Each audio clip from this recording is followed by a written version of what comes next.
Hello viewers, నేను మీ ప్రియా. ఈరోజు మనతో ఏపీ పాలిటిక్స్ డిస్కస్ చేయడానికి రాజకీయ విశ్లేషకులు కేఎస్ ప్రసాద్ గారు మనతో ఉన్నారు. ఆయనతో మాట్లాడదాం. Hi sir. హాయ్ అమ్మా. సో ఏపీ పాలిటిక్స్ చూసుకుంటే ఏ మినిట్ ఏం జరుగుతుంది అనేది ఊహకు కూడా అందట్లేదు. మినిట్కి కూడా చేంజ్ అయిపోతున్నాయి, చాలా డైనమిక్గా ఉన్నాయి. సో ఇందులో మన పవన్ కళ్యాణ్ గారు చూసుకున్నట్లయితే ఇంతకు ముందు వరకునేమో నాకు రాజకీయాల్లో అంత కుదరట్లేదు, నేను ఏపీకి సీఎం అవ్వాలనుకోవట్లేదు, ఆ ఉద్దేశం నాకు లేదు అన్నారు.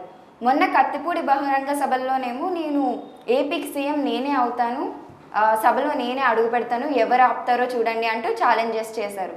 అసలు దీన్ని ఏ విధంగా చూడాలంటారు? ఆయన పైన ఆయనకి క్లారిటీ లేదంటారా? ఫస్ట్ ఒక మోస్ట్ కన్ఫ్యూజ్డ్ పర్సన్, ఒక కన్ఫ్యూజన్ నుంచి పాలిటిక్స్ చేద్దాం అండ్ ముఖ్యంగా డెమోక్రసీ మీద అస్సలు అవగాహన లేని వ్యక్తి ఎవడైనా ఉన్నాడంటే ఆయన పేరు పవన్ కళ్యాణ్.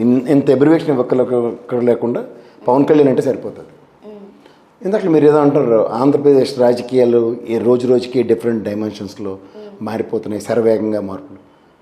ఒక మాట చెప్పినమ్మా, ఒక 2 బోగోణి ఛానళ్ళు, ఒక పౌడర్ డబ్బా ఒకటి ఛానల్ ఒకటి ఉంటుంది. ఈ 3 వాడికి పని లేనివాడు చూడేదో పిల్లి తల కొరికేడనో సామెత ఉంటుంది. వీళ్ళు మొదటి రోజు నుంచి ఎలక్షన్స్ పట్ల ఈ ప్రభుత్వ వ్యతిరేకతని ప్రజల్లోకి ఒక డిఫరెంట్ మాడ్యులేషన్స్లో ఇంజెక్ట్ చేయడానికి ట్రై చేస్తున్నారు. దాంట్లో ఒక మెజరబుల్ ఫెయిల్యూర్ చూసినా వాళ్ళు ఏ అంశాన్ని ఎత్తికెత్తుకున్నా, ఇప్పుడు సాధారణంగా మనకు ఒక పంథా ఉంటుంది ఒక రాజకీయ పార్టీకి, ప్రజల సమస్యల మీద ప్రభుత్వ వ్యతిరేక విధానాలని ఎండగడుతూ ప్రజల్లోకి వెళ్ళడం అన్నది ఒక పద్ధతి.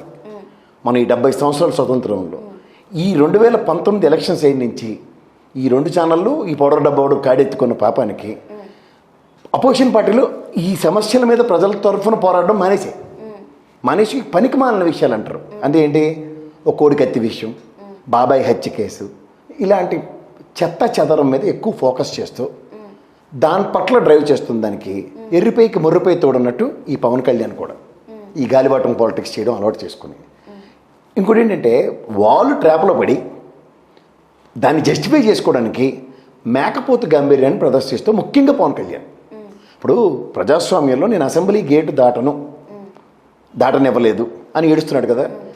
దాటనివ్వంది ఎవరు? ప్రజలు. ఇది ప్రజాస్వామ్యం కదా. ఎందుకంటే ప్రజాస్వామ్యంలో ప్రజల చేత, ప్రజల వల్ల, ప్రజల కొరకు అన్నది డెమోక్రసీ అబ్రివేషన్. ఆ డెమోక్రసీ అబ్రివేషన్కి కూడా కానట్టు నిన్న మాట్లాడిన మాటలు, నాకు దెబ్బలాటలు అంటే ఇష్టం, కొట్లాటలు అంటే ఇష్టం. అసలు న్యాయంగా అయితే కమ్యూనిస్ట్ పార్టీలు కానీ లేదంటే గతంలో ఏ రాజకీయ పార్టీ అయినా సరే ఒక పంధా ఉంటుంది ప్రభుత్వ వ్యతిరేకం మీద పోరాటాలు చేయడం. అంటే మనోడి ఉద్దేశం ఏంటంటే ఈ సినిమాడు కదా, దానితో డేట్ దిమాగ్ అంటాం మేము. ఈ డేట్ దిమాగ్గాలకు వచ్చి ఆలోచనలు ఎలా ఉంటాయంటే, ఇది క్లైమాక్స్లో చూడండి, సినిమా అంతా అయిపోయింది, ఎలక్షన్ లాస్ట్ 1 ఇయర్లో గతంలో చంద్రబాబు నాయుడు లోకేష్ని సేమ్ ఇదే పరిభాషలతో ఇప్పుడు జగన్మోహన్ రెడ్డి మీద ఇది టాస్క్ డిప్లాయర్. ఆ బీజేపీ వాడు ఏదో టాస్క్ ఇస్తాడు, దానికి అనుగుణంగా ఇదే రూట్ మ్యాప్. అంటే లాస్ట్ 1 ఇయర్ తిట్టుకొని చదవడమే ఇప్పుడు రూలింగ్లో ఎవరుంటే వాళ్ళని. దీన్ని జస్టిఫై చేస్తూ ఆక్రందన అంతా ఎక్కడి మీద అంటే వాళ్ళ కుల సామాజిక వర్గాల మీద, నెక్స్ట్ గెలిచిన నాయకుల మీద. ప్రజల గుండెల్లో ఉన్నవాడు ఎవడైనా సరే ప్రజానాయకుడు. ప్రజల మన్నల్లో అంటే ఓటు అనే ఆయుధంతో వాళ్ళని రక్షిస్తారు. ఇప్పుడు మనోడు చెప్పిన మాటకి చేసి పనులకి దేనికి పొంతన ఉండదు. నేను 6 నెలలు చూస్తాను, ఈ ముఖ్యమంత్రి బాగా పరిపాలిస్తే సినిమాలు చేసుకుంటాను, సినిమాలు పోయాడు. సినిమాలు చేసుకుంటుంటే మళ్ళీ రాజకీయాలు జ్ఞాపకం చేసి మళ్ళీ బీజేపీ వాళ్ళు నిద్రలేపి బాగా పడుకున్నావు, లేచి పని చూడని చెప్పి పంపిస్తే మళ్ళీ వచ్చాడు. ఇక్కడ వచ్చి ఏంటి, లాస్ట్ 1 ఇయర్ టాస్క్ ఎలా ఉంటుందంటే తిట్టడమే. అండ్ మోర్ ఓవర్ ఇతను చేసిందని రైటు, అవతల చేసినవన్నీ తప్పులు అన్నది ప్రజల్ని అలా ఒప్పుకొని తీరాలని శాసించే స్థాయిలో ఇవాళ కండక్ట్ అవుతున్నాడు అతను. ఇది ప్రజాస్వామ్యం, it is not your cup of tea అని ఆల్రెడీ లాస్ట్ 2019లో సాపాదిండు చుట్టి తన్ని తగిలేశారు. పోరాబాబు ఇక్కడ నాకు నువ్వు పనికిరావు అని. మళ్ళీ వచ్చాడు, పెరడతో పెంకెట్టుకుంటాడు అంటారు దీన్ని. ఈ వచ్చి ఏం చేస్తున్నాడు, మళ్ళీ అదే అన్సర్టనిటీని డ్రైవ్ చేసుకుంటున్నాడు. ఇది ప్రజాస్వామ్య విలువలను పరిరక్షించడానికి 5 సంవత్సరాలు తెలుగుదేశం ప్రభుత్వాన్ని చూశారు, 5 సంవత్సరాలు ఇప్పుడు జగన్మోహన్ రెడ్డి గారి ప్రభుత్వం చూశారు. దీనికి వినూత్నంగా నేను ఇలా చేయబోతున్నాను అంచేత నా ప్రభుత్వ స్థాపనకు అవకాశం ఇవ్వండి అనుకునే రాజకీయ పార్టీలు చూస్తాం. కానీ విభిన్నంగా ఈ పార్టీ పుట్టుకే ఎవడో ఒకరితో పొత్తు లేదంటే గుడ్డోడు చూడు, ఊతలేంది నడవలేడు, ముందు కర్రలేంది నడవలేడు కదా. అలా ఎవరో ఒక సహాయ సహకారాలు లేదే ముందుకెళ్ళని దౌర్భాగ్యాన్ని 2014 నుంచి 10 ఏళ్ళ పాటు జస్టిఫై చేస్తూ నేను పార్టీ పెట్టి నడిపించడం ఎంత కష్టం, ఎవరు నడిపించమన్నాడు? ఇంట్లో పెట్టు పార్టీని, నీ పని నువ్వు చూసుకోవడు కాదన్నాడు. అవ్వకాలు అంటే ఎలాగవుతుంది? అండ్ ట్రాన్స్పరెంట్ పాలిటిక్స్ చేస్తానని చెప్పుకుని నువ్వు రాజకీయ క్షేత్రంలో వచ్చినోడివి. ట్రాన్స్పరెంట్ పాలిటిక్స్కి నిన్నకాక మొన్నే కదా ఎమ్మెల్సీ ఎలక్షన్ అయినప్పుడు ఎడదానుకున్నావు. రాజకీయ అవగాహన ఉండదు, చేసి పని మీద నిబద్ధత ఉండదు, సంకల్పించిన కార్యాన్ని కార్యరూపం దాల్చడానికి ఇది ఉండదు. వారాహి యాత్ర అన్నావు, వారాహిని తీసుకెళ్ళి ఏం చేస్తున్నావు? బస్సులో దాన్ని తీసుకెళ్ళి దగ్గర నిలబెట్టి అది దాన్ని స్టేజ్ కింద వాడుతున్నావు. అది వారాహి యాత్రని పేరు పెడితే సభలకి పేర్లు పెడతారు కదా, అలా సభకి పేరు పెడుతున్నాను వారాహి అనే వాహనం మీద నిలబడి మాట్లాడుతానని చెప్పుకోవచ్చు కదా.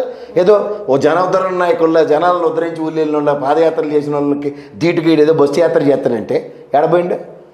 సాధారణంగా మనం దాన్ని ఏమనుకున్నాం, అది ఒక యుద్ధ ట్యాంకరు, ఎలక్షన్స్ అనే యుద్ధానికి ఆయుధాలు తీసుకెళ్తున్నాడు, ఈ ఆయుధాలతో ప్రజల మనసులు గెలుచుకుంటాడు ఇవన్నీ అంటే ఇడి తిరిగి పడి తిప్పి దాన్ని ఒక బంకర్ కింద దాంకోవడానికి వాడుకుంటాడని తెలుస్తుంది. చూసుకుంటాలంటే అంచేత అతను చెప్పిన దానికి చేసి దానికి ప్రజాస్వామ్యంలో ఈ లైన్ ఆఫ్ డెకరమ్ని ఎవరు ఎంటర్టైన్ చేయరు. This is not a డెకరమ్ of democracy, but is injecting in a different democracy which is not practically possible. So అలాంటి తరుణంలో దానికి ఎలా యాక్ట్ జస్టిఫై అవుతుందంటే ప్రజలు యాక్సెప్టెన్స్ ఉంటుంది. ఇప్పుడు చూడు, మనం సినిమా ఓ 2 hours 3 hours ఉంటుంది, దాన్ని ఎంతసేపు కూర్చొని రిలాక్స్ ఎంటర్టైన్ అవుతాం. తర్వాత ఇంటికి వచ్చి ఇది ప్రాక్టికల్గా మనకి నిజ జీవితంలో అవుతుందా అని కంపారిజన్ ఒకసారి చేసుకుని దాన్ని అక్కడతో అలా వదిలేస్తాం. Will start our next day. Evening ఒక రిఫ్రెష్మెంట్కి వెళ్తాం, అదర్వైజ్ వీకెండ్లో ఒక రిఫ్రెష్మెంట్కి ఒక మూవీకి వెళ్ళినట్టు ఇతను పౌడర్ రాసుకుని వస్తున్నాడు, 4 సార్లు జుత్తు ఎగరేస్తాడు, చదవలసి వచ్చినప్పుడు శతవరం కాలజోడు తీసి పెడతాడు. అదే ఎండలో కనుక మొన్న సాయంత్రం పామర దాకా పరిగెట్టుకెళ్ళి తర్వాత నుంచి బస్సులో వ్యాన్లో పోయినట్టు ఈ ప్రయత్నంలో కూలింగ్ గ్లాస్లో ఒకటి తక్కువ కానీ మిగిలినవన్నీ నేను మొదటి నుంచి చెప్తున్నట్టుగానే ఉన్నాయి. సో ఓవరాల్గా ఇతను ఒక పరభాషలతో ఆవేశకావేశాలతో ప్రజల్ని రెచ్చగొట్టేసి ఆ రెచ్చగొట్టిన దాంట్లోంచి ఆ విధంగా ప్రజాస్వామ్యాన్ని వేరే విధంగా లిఖిద్దాం అనే ప్రయత్నంలో సఫలీకృతుడు కాలేడు. So that is a justified act అన్నది డెమోక్రసీలో చూస్తారు. Then it is not justified act. ఇప్పుడు ఈ పడడానికి అందరికీ తెలీదా, 4-5 తెంతే గొండాలు తెంతే పని అయిపోద్ది. అదే చెప్తున్నాడు, క్లైమాక్స్ ఫైట్లో ఒక హీరో 100 మందిని తనడానికి అలవాటు పడిపోయినాడు. నిజ జీవితంలో అంటే నిజమైన డెమోక్రసీలో ప్రజాస్వామ్యంలో ప్రజలు ఆవిష్కరిస్తేనే, ఉదాహరణకి ముఖ్యమంత్రి అయిన గతంలో చంద్రబాబు నాయుడు గారిని కానీ ఇప్పుడున్న జగన్మోహన్ రెడ్డి గారిని ప్రజలు ఆవిష్కరించుకుంటే వాళ్ళు నాయకులు అయ్యారు. అంతేకాని సినిమాటిక్గా మీ అన్నయ్యని నిన్ను లేదంటే గతంలో రామారావు గారిని కొంతవరకు టాలరేట్ చేశారు. బియాండ్ ఇట్ ఫుల్ స్టాప్ ఉంటుంది. There will not be a comma for you. Already నీకు ఫుల్ స్టాప్ పెట్టినా సరే మళ్ళీ కొత్త అధ్యాయం రచించడానికి వచ్చు, కానీ సేమ్ అదే భావజాలాన్ని అదే కంటిన్యూ చేసుకుంటే పైపచ్చు ఏదైతే ఒక సిద్ధాంతం ఉంటుంది ఎవరికైనా సరే, నా కష్టానికి ఎవడున్నాడు అన్నదానికి, రాష్ట్రం అనే ఆంధ్రప్రదేశ్ అనే రాష్ట్రానికి వచ్చిన కష్టానికి ఈ కష్టాలంతటికీ కర్త కర్మ క్రియ కాంగ్రెస్ బీజేపీ అన్నప్పుడు నువ్వు అదే బీజేపీతో పొత్తుకుపోతే నీ credibility is been question in a right direction for which you don't have any answer. ఏ ప్రశ్నించబడడానికి నువ్వు వచ్చానని చెప్పావో నీ ప్రశ్నకి, ప్రజలు సంధిస్తున్న ప్రశ్నకి నీ దగ్గర సమాధానం లేదు.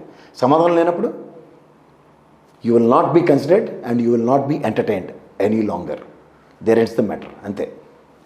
కానీ ధర్మాన్ని రక్షించడానికి అండ్ ప్రజాక్షేమం కోసమే ఈ వారాహి యాగం అన్నారు కదా, మరి దాని మీద మీ ఉద్దేశం ఏంటి? అదే ధర్మం ఎలా రక్షిస్తారు చెప్పు. నేను ఇందాక చెప్పింది అదే. 5 సంవత్సరాలు తెలుగుదేశం ప్రభుత్వం, 5 సంవత్సరాలు జగన్మోహన్ రెడ్డి గారి ప్రభుత్వం ధర్మ పరిరక్షణ జరగనప్పుడు నా ప్రభుత్వంలో నా విధి విధానాలు ఇవి. ఇప్పుడు పోలీస్ వ్యవస్థ ఉంది, it is under the clusters of ruling governments, ఇది అందరికీ తెలిసిన విషయమే. ఇతను వస్తే పోలీస్ వ్యవస్థ ఆల్రెడీ ఇండిపెండెంట్ వ్యవస్థ. పోలీస్ వ్యవస్థకి నేను ఎలా స్ట్రెంథన్ చేస్తానన్న విషయాన్ని ప్రజలకు చెప్పబడితే ఇప్పుడున్న పోలీసు వాళ్ళు ఈ వ్యవస్థ నాశనం చేసేస్తుందని వాళ్ళ మీద మళ్ళీ తిరిగి అపవాదేస్తున్నాం అనుకో.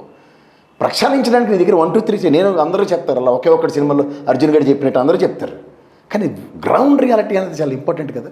హౌ యు ఆర్ డూయింగ్ ఆ ట్రాన్స్పరెన్సీ, ఆ ట్రాన్స్పరెన్సీని ఎలా జస్టిఫై చేస్తాం అన్న దగ్గర సమాధానం ఉండదు. నేను వస్తే నేను ఆ ముఖ్యమంత్రి సీట్లో కూర్చుంటే మా నాన్నమ్మ కూడా ఆ ముసలిది వచ్చి సీట్లో కూర్చున్నా పరిపాలించేస్తుంది. ఎందుకంటే there be administrators who can negotiate and who can do the needfuls. Jalagam Venkatarao అట్టుడే నాకేమీ తెలియదని ఐఏఎస్ ఆఫీసర్స్ చేతిలో పెడితే 5 సంవత్సరాల టర్మ్ నడిచింది ఆ government. This is how the show will be run. కానీ దానికి షోకి డిజైన్డ్ ప్రోగ్రామ్కి నీ డిజైన్ సూట్ అవుతుందా లేదా అనేది చాలా important. They are lies. And నేను అదే చెప్తున్నాను, విశ్వసనీయత అండ్ అకౌంటబిలిటీ అంటే ఏంటి, జవాబుదారీతనం, ఈ రెండు కనుక ఒక స్ట్రైట్ లైన్లో ఉన్నాయనుకోండి అప్పుడు ఎవడైనా చెప్పగలుగుతారు జస్టిఫై చేస్తూ. ఇతని దగ్గర 2 స్ట్రైట్ లైన్లు ఉండవు, ఎందుకంటే అవగాహన రాహిత్యం. ఈ అవగాహన రాహిత్యంతో స్ట్రైట్ లైన్లు రెండింటిని జస్టిఫై చేయడం ఇతని వల్ల కాదు. అది ప్రజలకు బాగా తెలుసు. Thank you so much sir. So చూసారు కదా, ఇవి ఇవాళ ఏపీ పాలిటిక్స్. మరొక ఇంట్రెస్టింగ్ న్యూస్తో మళ్ళీ మీ ముందుంటాం.